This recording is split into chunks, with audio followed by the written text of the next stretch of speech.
ఇదే సోలమన్ ని మొన్న 3-4 రోజుల క్రితం మర్డర్ చేశారన్నా. అదే అన్న, చాలా దారుణం. ఇప్పుడు 200 కుటుంబాలు ఊరు బయట ఉంటున్నాయన్న. అసలు అమ్మాయి కూడా నా చనిపోయినోడికి అసలు గొడవలకి ఫ్రాక్షన్ కి ఏ రోజు పోడు పాపం. అందరు స్వచ్ఛందంగా వస్తే పోలీసులేమో ఎవరిని ఎలా చేయం 5 కార్లు అంట. వాళ్ళు చెప్పింది అంతా విన్నామన్నా. వాళ్ళు ఈ రూట్ కాదు ఆ రూట్ అంటే అది ఒప్పుకున్నాం, మనకే దానం కావాలి పాపం. అతను మళ్ళీ ఫ్యామిలీ ఫీల్ అవుతారు కదన్నా సెంటిమెంటల్లీ.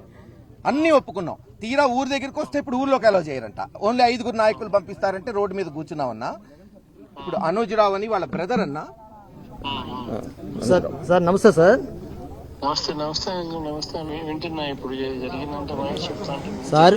మామూలుగా కూటమి ప్రభుత్వం అధికారం వచ్చిన కాడ నుంచి అందరం కూడా బయటే ఉంటున్నారు సార్. మేమందరం కూడా 300 నుంచి 400 కుటుంబాలు అందరూ కూడా బయటే ఉంటున్నాం సార్.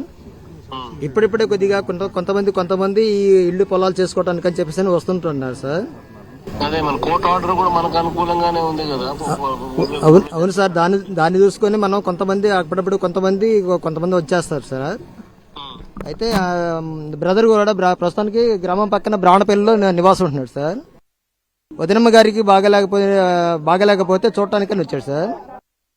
ఈలోగా తెల్లారుజామున బ్రష్ ముఖం కడుక్కుందని చెప్పేసి రోడ్డు మీద ఇంటి ముందుకు వచ్చినటువంటి వ్యక్తిని, అన్నయ్యని మోటమరి పేతురు కాంతారావు అనే వ్యక్తులు రాడుతో దారుణంగా తల మీద కొట్టాడు సార్. దీని మీద మేము హాస్పిటల్కి వెళ్ళేసి మామూలుగా ట్రీట్మెంట్ చేసేసుకుంటే సీరియస్ గా ఉండదని చెప్పేస్తారని నిన్న చనిపోయాడు సార్ 15వ తారీఖు ఉదయం. మా మీద కూడా చనిపోయిన మా అన్నయ్య మీద నా మీద అక్రమ కేసులు పెట్టారు సార్.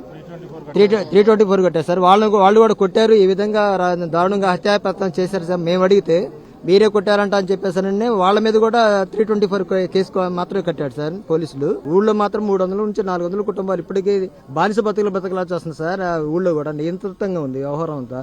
ఈ పరిస్థితి అయితే మారాలని చెప్పేసి మేము అందరం కోరుకుంటాం సార్.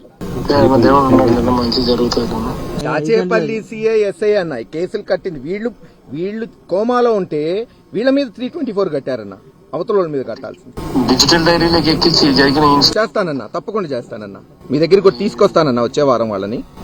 సరే మన ప్రభుత్వం వచ్చినాక ఎంక్వైరీ చేసి తప్పకుండా మాకేం లేదన్నా. రేపు వీళ్ళందరి మీద ఒక సిబిసిఐడి ఎంక్వైరీ అన్నా పడాలన్నా. Okay sir. నేను చూసుకుంటా అన్నా. వేసామన్నా, హైకోర్టులో కూడా ఈరోజు వేసామన్నా, పిటిషన్ వేసామన్నా, హ్యూమన్ రైట్స్ కూడా పెడతామన్నా. తప్పకుండా అన్నా చేస్తానన్నా. చెప్పారన్నా, ఇప్పుడే నేను ఖచ్చితంగా చేస్తానన్నా. థ్యాంక్స్ అన్నా. తప్పకుండా.